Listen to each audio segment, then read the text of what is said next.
حضرت مسیح موعود علیہ الصلوۃ والسلام نے فرمایا کہ اپریل فول ایک بری اور ناپسندیدہ رسم ہے، اور قرآن کریم جھوٹ سے سختی سے منع فرماتا ہے۔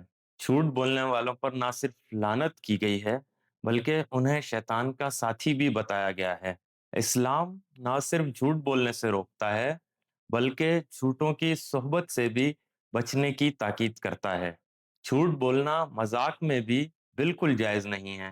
اپریل فول ایک ایسی رسم ہے جس میں جھوٹ کو مذاق کے طور پہ پیش کیا جاتا ہے، جو کہ اسلام کی تعلیمات کے خلاف ہے۔ آپ نے واضح فرمایا کہ سچائی مومن کا بنیادی وصف ہے، اور صدق کو ہر حال میں اختیار کرنا چاہیے، کیونکہ یہ تقوی اور ایمان کی بنیاد ہے۔